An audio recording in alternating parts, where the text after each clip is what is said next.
Alrighty, now this is part 2 of methods and classes, and what we're going to do is talk about asteroids and subclasses.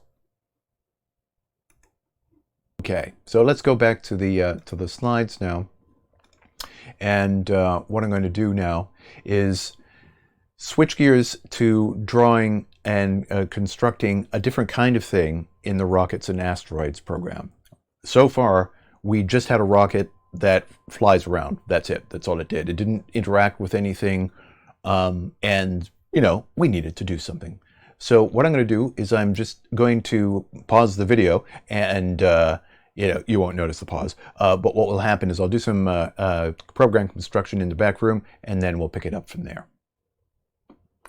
Okay, so once again, let's adapt this kind of stuff in order to make an array of asteroids from our rocket for lecture 4. What I'm going to do is just now go over to the processing thing to show you that I've kind of got it all set up. We've got the rocket created. In void setup, we just simply draw it once, clear the screen, set the size. And then in draw, we clear the background. And then what we're doing is we're just checking if a key is pressed, very similar to if mouse pressed and stuff.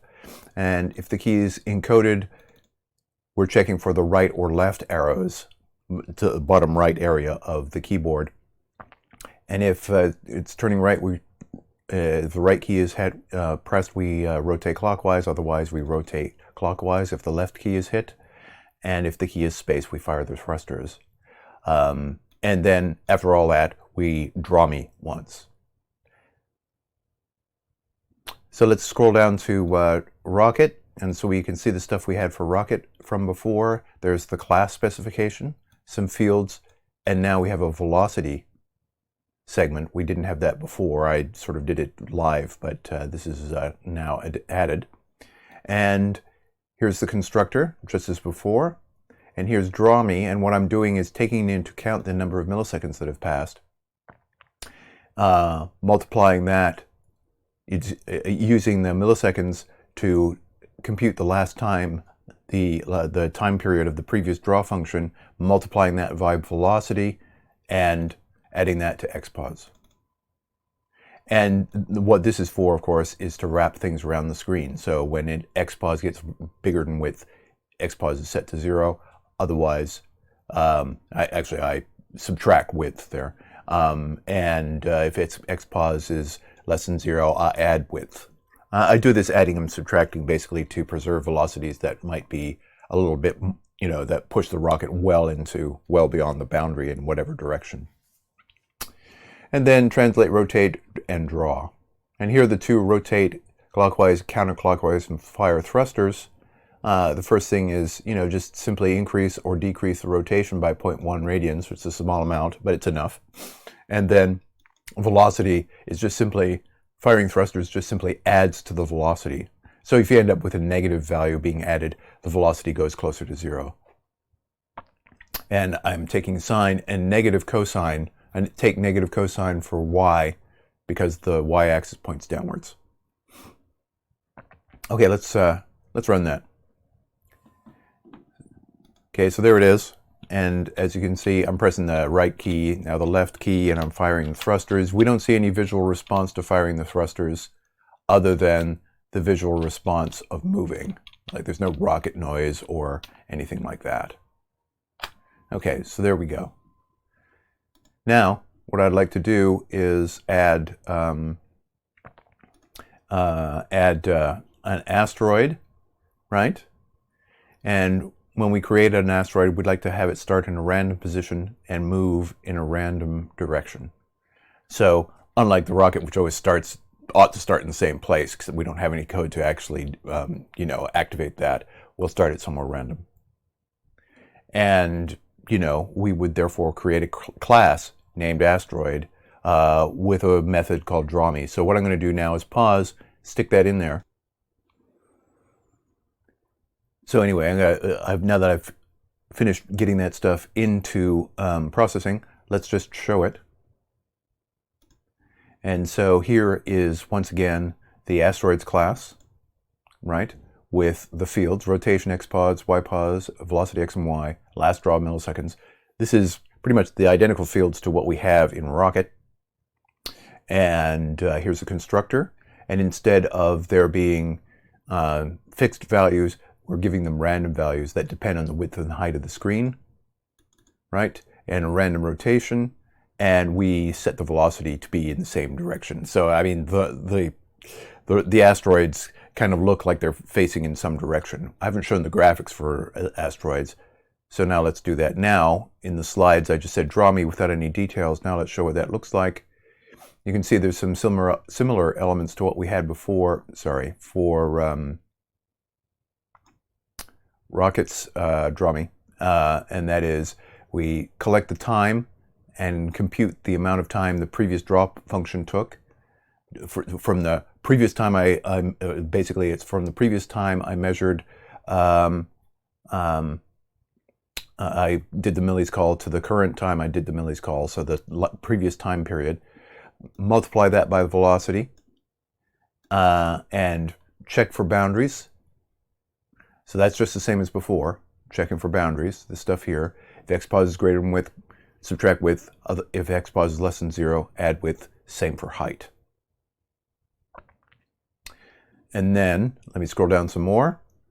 Push matrix, translate it, rotate as before, and then I just have these hard-coded values as constant arrays, and I'm just going to use those as polygon boundaries. So begin shape, iterate through the list, and end shape, and then pop matrix. So let's go up to the top.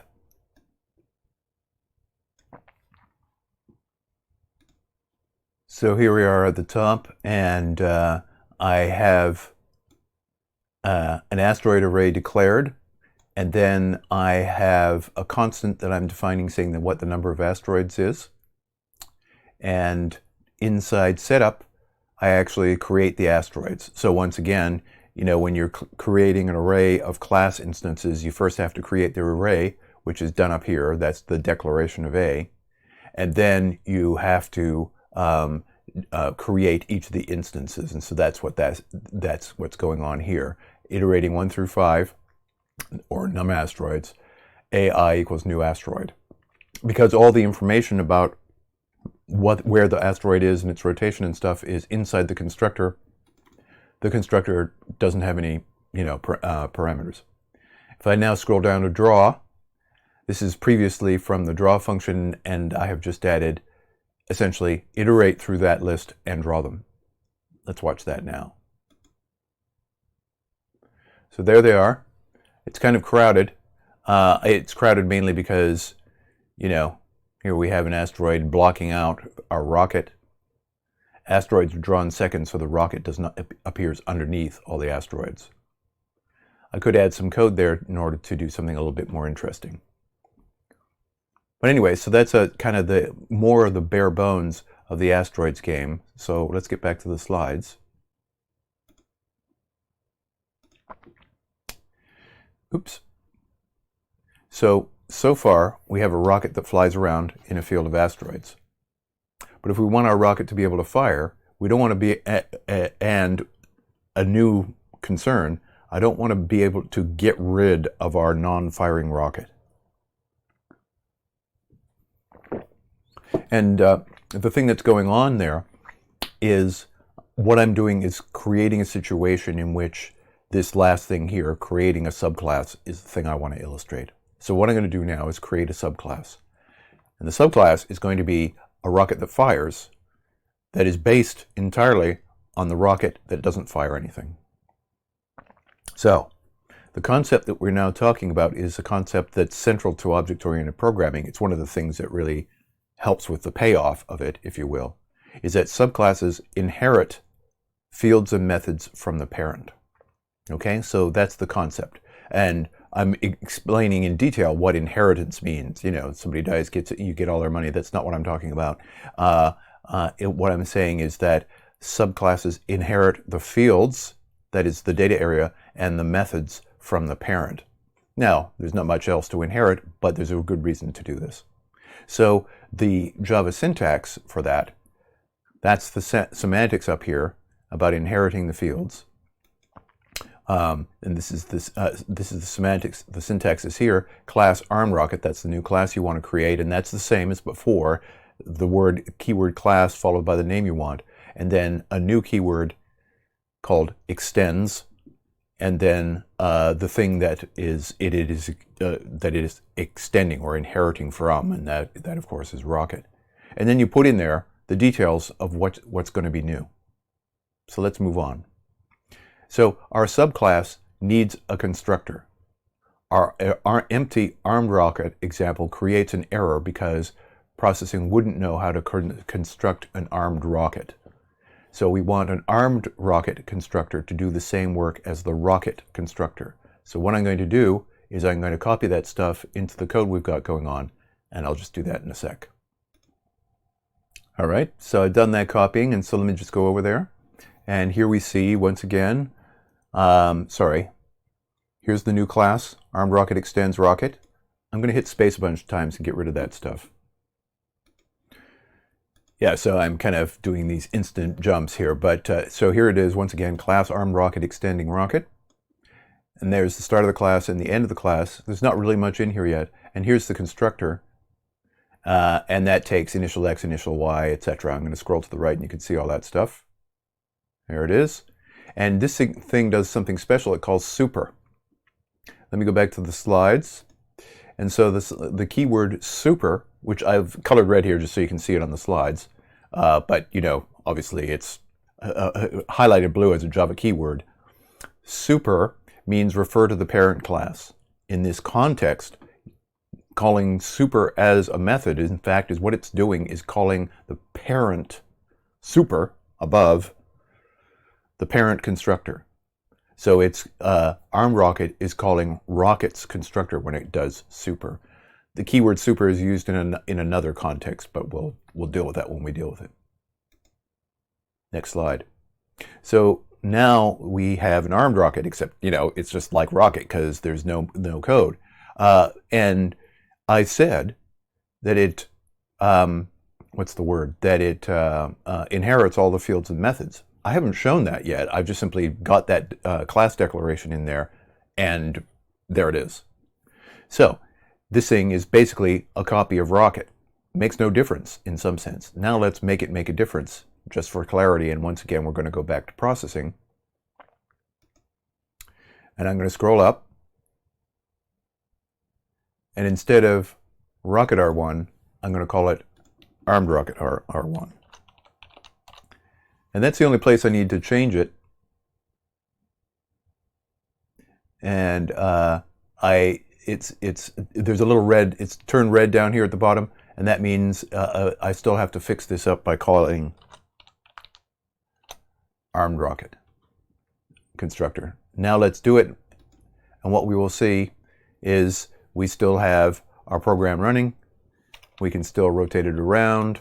We can still turn on the thrusters and have it shoot around the scene. The asteroids are really big in this one. They look apparently big because I really just do this with a 200 by 200 window so it can fit in the video. Ordinarily I do it with a 400 by 400 if I were demonstrating this sort of in a live classroom. But this is basically so I can fit it all on the screen and have it all be readable and so on and so forth. So let me go back to here. Let's stop that so we don't get distracted. I changed the type to ArmedRocket. I changed the constructor to ArmedRocket. That stuff was already there. And now, once again, I still have a rocket. And this one's armed, although there's functionally zero difference between the two of them, right? There's no new methods. But what I've done is kind of secretly done r1.drawMe, both in setup and in draw. How does that work? Well, this is through inheritance. R1 is now an ArmedRocket, and it calls drawMe. And there is no, let me scroll down. There is no drawMe function within ArmedRocket. So what's it doing? It's doing the standard Java inheritance procedure of saying the first drawMe that I run into is the one I'm going to call. So it checks first the primary type, ArmedRocket. Java behind the scenes asks, Is there a draw me there? No? Then it says, okay, what's its parent class? It's Rocket. Is there a draw me here? Scrolling all the way down, redundantly. There it is. That's the one I'm going to call. So that's the one we're getting, and that's the one that's that you see with the rocket shooting around in the scene. So let's go back to the slides. So the only reason to define an armed rocket is to add new capabilities or override old ones. Override is a technical term. So what we can do is add a fire method. We want our fire method to draw a missile that shoots out of the rocket. We could have a fire method to draw the missile, but there's a problem with that. And that is we'd constantly have to be going into armed rocket to figure out where the missile is. So instead, we need to do something else. What we need to do is we need to create an object, a new class named missile. The object-oriented solution is to make the missile an object as well. All the different things in our domain should have a corresponding class. And like asteroids and rockets, the missile class should know how to draw itself. The missile is similar to a rocket, right? And now our armed rocket fire method can just create and return a missile.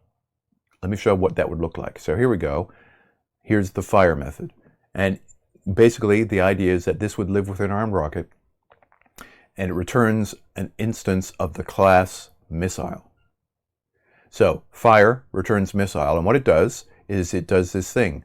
New missile XPOS and YPOS. Sorry, I'm pressing on the wrong button here. New missile XPOS and YPOS.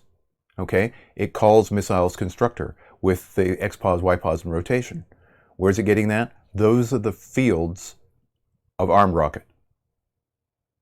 And that's why we're doing this here in the armed rocket method, inside the armed rocket class, is because XPOS and YPOS, that information is, the current XPOS and YPOS of the rocket firing the missile is located inside rocket. So we're transmitting that information to the construction of missile. And then that constructs it and hands it back to a variable. This is just basically to make it clear. I could just say return of this. Stores it temporarily in M and then returns M. And basically I'm just hammering home that this thing's a missile, returns a variable of type missile, and then returns that variable to the caller of fire. And now we would need to add code in the loop to draw missiles. Just as an interesting factoid, fire is a factory method. That is to say, it's a method whose job it is to construct things like a factory would. Okay, so that's a quick review of what's going to go on, of what has happened with respect to computer graphics. We've done that before, right? And we've talked about object-oriented programming before. And we have now extended our graphics and object-oriented example such that Rocket translates and rotates to its new location. The data of that location is stored within its class, and each rocket and armed rocket has its own location and its own data. So I think we'll stop there.